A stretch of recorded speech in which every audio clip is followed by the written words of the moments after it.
할렐루야. 오늘은 11월 18일 화요일입니다.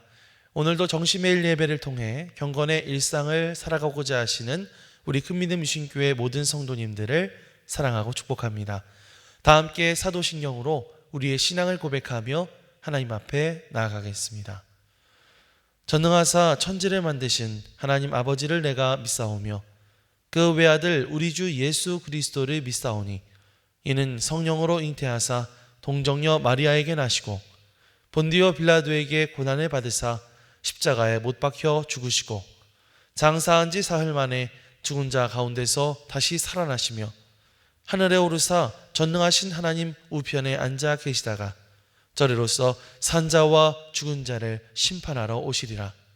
성령을 믿사오며 거룩한 공회와 성도가 서로 교통하는 것과 죄를 사하여 주시는 것과 몸이 다시 사는 것과 영원히 사는 것을 믿사옵나이다. 아멘. 다 함께 찬송가 436장 찬양하시겠습니다.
오늘 하나님께서 우리에게 주시는 말씀은 여호수아서 5장 2절로 15절까지의 말씀입니다. 그때 여호와께서 여호수아에게 이르시되 너는 부싯돌로 칼을 만들어 이스라엘 자손들에게 다시 할례를 행하라 하시매 여호수아가 부싯돌로 칼을 만들어 할례산에서 이스라엘 자손들에게 할례를 행하니라. 여호수아가 할례를 시행한 까닭은 이것이니 애굽에서 나온 모든 백성 중 남자 곧 모든 군사는 애굽에서 나온 후 광야길에서 죽었는데 그 나온 백성은 다 할례를 받았으나 다만 애굽에서 나온 후 광야길에서 난 자는 할례를 받지 못하였습니다. 이스라엘 자손들이 여호와의 음성을 청종하지 아니하므로 여호와께서 그들에게 대하여 맹세하사 그들의 조상들에게 맹세하여 우리에게 주리라고 하신 땅 곧 젖과 꿀이 흐르는 땅을 그들이 보지 못하게 하리라 하시매 애굽에서 나온 족속 곧 군사들이 다 멸절하기까지 40년 동안을 광야에서 헤매었더니 그들의 대를 잇게 하신 이 자손에게 여호수아가 할례를 행하였으니 길에서는 그들에게 할례를 행하지 못하였으므로 할례 없는 자가 되었음이었더라. 또 그 모든 백성에게 할례 행하기를 마치매 백성이 진중 각 처소에 머물며 낫기를 기다릴 때에 여호와께서 여호수아에게 이르시되 내가 오늘 애굽의 수치를 너희에게서 떠나가게 하였다 하셨으므로 그곳 이름을 오늘까지 길갈이라 하느니라. 또 이스라엘 자손들이 길갈에 진쳤고 그달 14일 저녁에는 여리고 평지에서 유월절을 지켰으며 유월절 이튿날에 그 땅의 소산물을 먹되 그날에 무교병과 볶은 곡식을 먹었더라. 또 그날의 소산물을 먹은 다음 날에 만나가 그쳤으니 이스라엘 사람들이 다시는 만나를 얻지 못하였고 그 해에 가나안 땅의 소출을 먹었더라. 여호수아가 여리고에 가까이 이르렀을 때에 눈을 들어 본즉 한 사람이 칼을 빼어 손에 들고 마주 서 있는지라. 여호수아가 나아가서 그에게 묻되 너는 우리를 위하느냐 우리의 적들을 위하느냐 하니 그가 이르되 아니라 나는 여호와의 군대 대장으로 지금 왔느니라 하는지라. 여호수아가 얼굴을 땅에 대고 엎드려 절하고 그에게 이르되 내 주여 종에게 무슨 말씀을 하려 하시나이까. 여호와의 군대 대장이 여호수아에게 이르되 내 발에서 신을 벗으라 네가 선 곳은 거룩하니라 하니 여호수아가 그대로 행하니라. 이는 하나님의 말씀입니다. 아멘. 할렐루야. 오늘도 말씀을 듣는 여러분의 심령 속에 성령님의 감동이 함께하여 주시기를 간절히 축원합니다. 이스라엘 백성들은 마침내 요단강을 건너 하나님이 약속하신 그 땅에 발을 디디게 되었습니다. 하나님은 그들의 발걸음을 기념하시기 위해서 요단강에서 가져온 12돌을 세워 그날의 은혜를 기억하게 하셨죠. 광야에서 40년을 보내며 기다렸던 땅, 지긋지긋한 유랑의 끝에서 마침내 그 땅을 눈앞에 둔 백성들의 마음은 어땠을까요? 기대와 설렘이 있었을 것이고 또 한편으로는 두려움과 긴장도 있었을 것입니다. 하지만 분명한 마음 하나는 있었을 거예요. 이제 빨리 들어가서 하나님이 주신 그 땅을 차지해야 된다. 자, 그런데 바로 그 중요한 순간에 하나님께서는 전혀 예상하지 못했던 다른 일을 먼저 하게 하시는 거죠.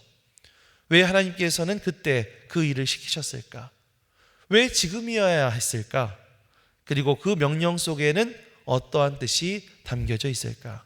오늘 말씀을 통해서 하나님께서 약속의 땅에 들어선 백성들에게 가장 먼저 하라고 하신 것은 무엇인가? 그리고 그 일을 통해서 우리에게 주시는 메시지는 무엇인가? 함께 살펴보는 시간이 되었으면 좋겠습니다. 자, 이제 요단강을 건너 약속의 땅에 들어섰던 백성들은 당연히 이제 앞으로 전진해야 된다고 생각했습니다. 여리고 성이 코앞에 있었고요. 가나안에서의 첫 전투가 바로 앞에 기다리고 있었죠. 자, 그런데 하나님께서 주신 첫 번째 명령은 전쟁에 대한 그런 명령이 아니었습니다. 2절과 3절 말씀을 다시 한번 볼까요? 그때 여호와께서 여호수아에게 이르시되 너는 부싯돌로 칼을 만들어 이스라엘 자손들에게 다시 할례를 행하라 하시매 여호수아가 부싯돌로 칼을 만들어 할례산에서 이스라엘 자손들에게 할례를 행하니라. 자, 지금 하나님께서 뭘 하라고 말씀하시죠? 네, 할례를 행하라 라고 말씀하고 계시죠. 여러분, 할례가 뭔지 아시죠? 오늘날로 말하면 일종의 포경수술 비슷한 거라고 볼 수 있는데 처음 하나님과 언약을 맺었던 이 아브라함 때부터 시작해서 이스라엘 백성들은 누구나 해온 그런 의식이라고 할 수 있습니다. 그런데 여러분, 벌써 몇천 년 전 이야기잖아요. 이때는 무슨 의술이 발달된 것도 아니었기 때문에 이 할례를 받고 나면 아무리 건강한 성인 남성이라 할지라도 며칠 동안은 그저 낫기만을 바라면서 끙끙 앓을 수밖에 없었다는 것이죠. 사실 이러한 명령은 지금 이러한 상황 가운데 군사적으로 가장 이해하기 어려운 명령이라고 할 수 있습니다. 여러분 생각해 보세요. 이제 적의 땅 안으로 들어온 지 얼마 안 된 상황이에요. 주변에 어떤 위험이 도사리고 있는지 전혀 알지 못합니다. 그런데 그 중요한 때에 남자들이 모두 다 할례를 받고 전투 불능 상태가 되어서 이렇게 기다려야만 하는 그런 할례를 지금 행하라고 말씀하고 계시는 것이죠. 하지만 여러분, 여기에서 우리가 깨닫게 되는 것이 있습니다. 그건 무엇일까요?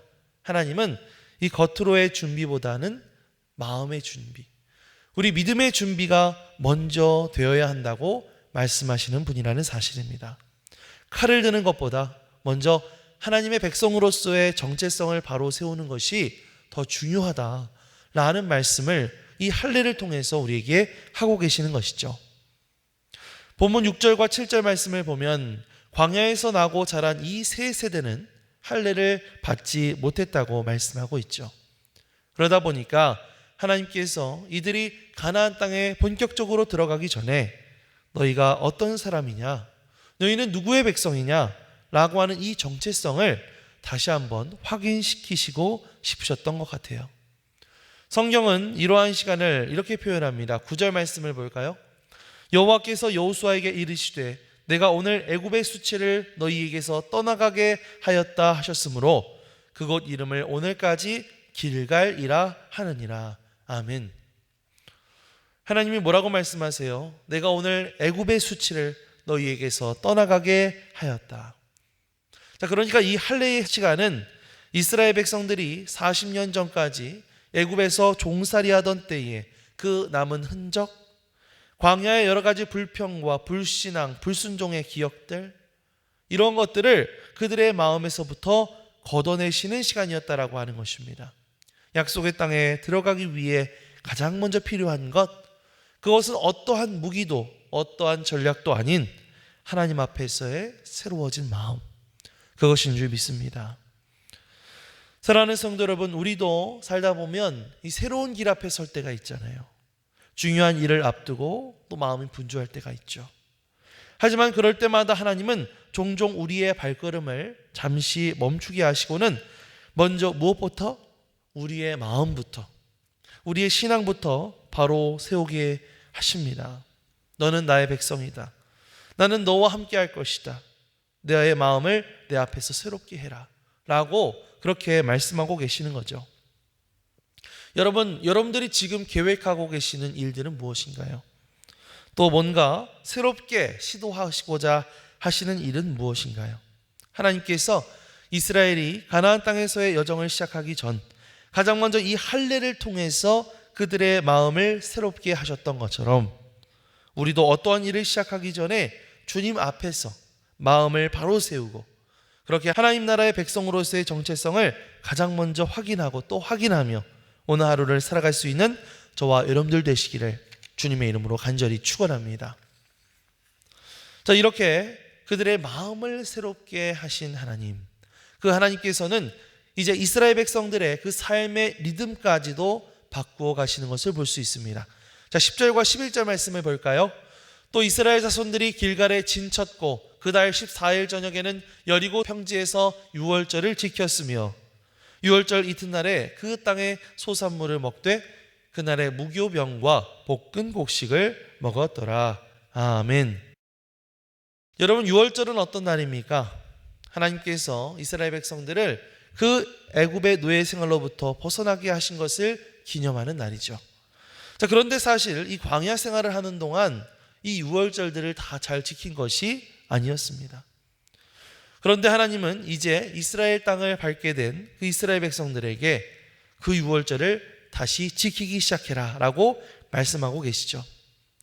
그러니까 이 유월절이라고 하는 것은 과연 우리는 누구인가 라고 하는 것을 기억하는 날이고 또 하나님께서 우리를 구원하셨다라고 하는 그런 정체성을 되새기는 은혜의 시간이었다라고 하는 사실입니다. 자, 그런데 더 놀라운 이야기는 그 뒤에 12절 말씀에 나오는데요. 12절 말씀 함께 읽어볼까요? 또 그 땅의 소산물을 먹은 다음 날에 만나가 그쳤으니 이스라엘 사람들이 다시는 만나를 얻지 못하였고 그 해에 가나안 땅의 소출을 먹었더라. 아멘. 자, 광야 생활하던 내내 아침마다 하늘에서부터 내려왔던 그 만나가 이제는 그날 이후에 완전히 그치게 되었다. 이렇게 말하고 있죠. 왜 그럴까요? 일단 기본적으로 그들이 들어선 땅은 더 이상 황량한 광야가 아니라 정말 농사를 지어 찾기에 너무나 적합한 비옥한 땅이었거든요. 그렇기 때문에 더 이상 만나가 필요 없는 것입니다.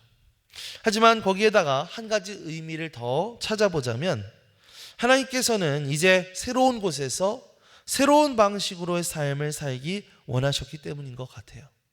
광야에서는 그저 하루하루 기적 같은 공급으로 거기에 의존해 살았다면 이제 가나안에서는 경작하고 땀 흘리고 참여하는 삶으로 옮겨가야 했던 것이죠. 우리가 신앙생활 하다 보면 이러한 전환점과 같은 순간들이 반드시 찾아오게 됩니다. 하나님이 마치 이제 만나를 더 이상 내려주시지 않는 것처럼 그렇게 느껴지는 순간들이 있는 거죠. 예전에는 기도만 하면 즉시 응답을 받았던 것 같은데 이제는 더 기다려야 되고 더 고민해야 되고 책임을 져야 하는 그런 시간들이 점점 다가오게 되죠. 사랑하는 성도 여러분, 그렇지만 그것은 하나님께서 나를 외면하시거나 나와 멀어지신 것이 아닙니다. 보다 더 성숙한 신앙을 찾게 하시려는 은혜의 과정인 것이죠. 이스라엘 백성들이 이제 매일같이 내려주던 그 만나에 의존하는 것이 아니라 이제 직접 씨를 뿌리고 밭을 일구고 곡식을 수확해서 살아야 되겠죠. 여러분 마찬가지로요, 하나님은 우리가 늘 공급만 받는 사람이 아니라 하나님 나라를 일구는 사람으로 성장하기를 원하고 계시는 줄 믿습니다. 혹시 지금 여러분의 삶에는 어떤 변화의 리듬이 필요하신가요? 혹시 여전히 광야의 방식, 옛 습관, 익숙한 패턴 이런 거에 머물러 있지는 않으십니까? 하나님은 약속의 땅에서 새로운 리듬을 세우기 원하십니다. 말씀의 리듬, 예배의 리듬, 감사와 순종의 리듬 등등. 이렇게 우리의 삶에 성숙한 믿음이 회복되게 될 때에 하나님께서 그 리듬 위에서 약속의 일들을 펼쳐가실 줄 믿습니다. 하나님께서 여러분들의 삶에 기대하시는 새로운 리듬이 무엇인가를 고민해 보십시오. 그것을 통해서 더욱더 성숙한 신앙인으로 자라날 수 있는 저와 여러분들 되시기를 주님의 이름으로 간절히 축원합니다. 자, 그렇게 이스라엘 백성들이 할례로 마음을 다시 한번 점검하고 유월절을 지키면서 새로운 신앙의 리듬을 회복했던 그런 이스라엘 백성들은 이제 본격적으로 가나안 정복에 나서기 시작하게 되는데요. 이제 새로운 리더 이 여호수아가 이 전쟁을 앞두고 이제 여리고성 근처를 탐방을 하러 다니는 것이죠. 아마도 이제 마지막 전략을 점검하고 마음을 다짐는 그런 시간이 되려고 했던 것입니다. 자, 그런데요, 그 순간 저 멀리서 한 사람이 칼을 빼어들고 이쪽을 보고 서 있는 것을 보게 되죠. 누구지? 적군인가? 긴장했던 여호수아가 즉시 묻습니다. 13절 말씀을 보면 너는 누구를 위하느냐? 우리의 적들을 위하느냐? 아니면 우리를 위하느냐? 이렇게 묻습니다. 쉽게 말하면 뭐예요? 아군이냐 적군이냐? 너 누구 편이야? 이렇게 물어보는 거잖아요. 자, 그런데 과연 이 천사가 뭐라고 대답을 했을까요? 14절과 15절입니다. 그가 이르되 아니라 나는 여호와의 군대 대장으로 지금 왔느니라 하는지라. 여호수아가 얼굴을 땅에 대고 엎드려 절하고 그에게 이르되 내 주여 종에게 무슨 말씀을 하려 하시나이까. 여호와의 군대 대장이 여호수아에게 이르되 내 발에서 신을 벗으라.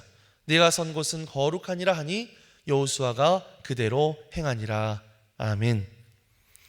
그러니까 지금 여호수아가 그 낯선 사람을 보고 묻는 거죠. 너 누구 편이야? 이렇게 묻는데 거기다 대고 그 사람이 대뜸 이렇게 말하는 것입니다.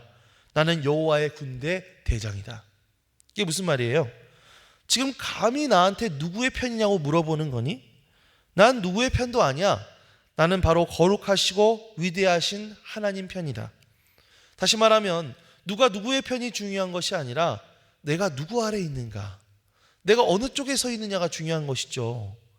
하나님께서는 누구 한쪽 편에 한쪽 편을 드시는 그런 분이 아니라 우리에게 하나님의 편 아래로 들어와라 라고 그렇게 우리를 부르시는 분이신 줄 믿습니다. 여호수아는 그 발 앞에서 즉시 엎드리죠. 종에게 무슨 말씀을 하려 하시나이까. 그러자 하나님께서 말씀하십니다. 내 발에서 신을 벗으라. 네가 선 곳은 거룩하니라. 사랑하는 성도 여러분, 저 엄청나게 견고한 여리고성을 무너뜨리는 기적은요, 여호수아의 뛰어난 전술에서부터 시작된 것이 아니었습니다. 바로 지금 이 자리, 여호수아가 하나님 앞에서 무릎을 꿇고 신을 벗고 하나님의 권위를 받아들인 그 자리에서부터 시작된 줄 믿습니다. 사랑하는 성도 여러분, 신앙생활에서의 승리자는요, 먼저 칼을 드는 사람이 아니라 먼저 하나님 앞에 엎드리는 사람, 그 사람이 진정한 신앙의 승자인 줄 믿습니다. 내 계획보다는 하나님의 뜻을 먼저 듣고 내 방향성보다는 하나님의 통치를 먼저 인정하게 될 때에 하나님은 우리가 있는 곳 앞에서 먼저 일하시기 시작할 줄 믿습니다. 오늘 하나님께서 우리에게 이렇게 말씀하십니다. 너의 편을 만들려 하지 말고 네가 내 앞에 서라. 네가 나의 편에 서라. 나의 권위 아래로 들어와라. 이렇게 말씀하시죠. 그 말씀에 순종하게 될 때에 그 자리에서 승리가 시작될 줄 믿습니다. 여러분, 오늘 여러분의 일정과 계획은 무엇인가요? 나의 일정을 계획하기 전에 먼저 하나님 앞에 엎드리시기 바랍니다.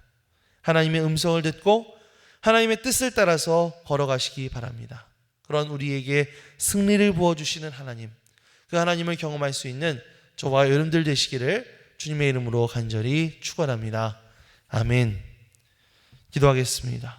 사랑과 은혜가 풍성하신 하나님, 오늘 약속의 땅에 들어선 이스라엘에게 먼저 마음을 새롭게 하시고 삶의 리듬을 다시 세우시며 당신 앞에 무릎 꿇게 하셨던 그 말씀들을 통해서 우리에게 동일한 은혜를 허락하여 주셔서 감사드립니다.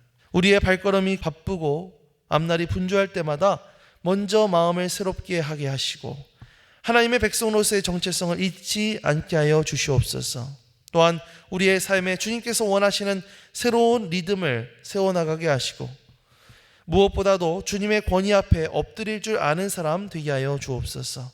이번 한 주도 우리의 계획보다는 주님의 뜻을 먼저 구하며 살게 하여 주옵소서. 감사드리며 예수님의 이름으로 기도드리옵나이다. 아멘. 하늘에 계신 우리 아버지여, 이름이 거룩히 여김을 받으시오며 나라가 임하시오며 뜻이 하늘에서 이루어진 것 같이 땅에서도 이루어지이다. 오늘 우리에게 일용할 양식을 주시옵고 우리가 우리에게 죄 지은 자를 사하여 준 것 같이 우리 죄를 사하여 주시옵고 우리를 시험에 들게 하지 마시옵고 다만 악에서 구하시옵소서. 나라와 권세와 영광이 아버지께 영원히 있사옵나이다. 아멘.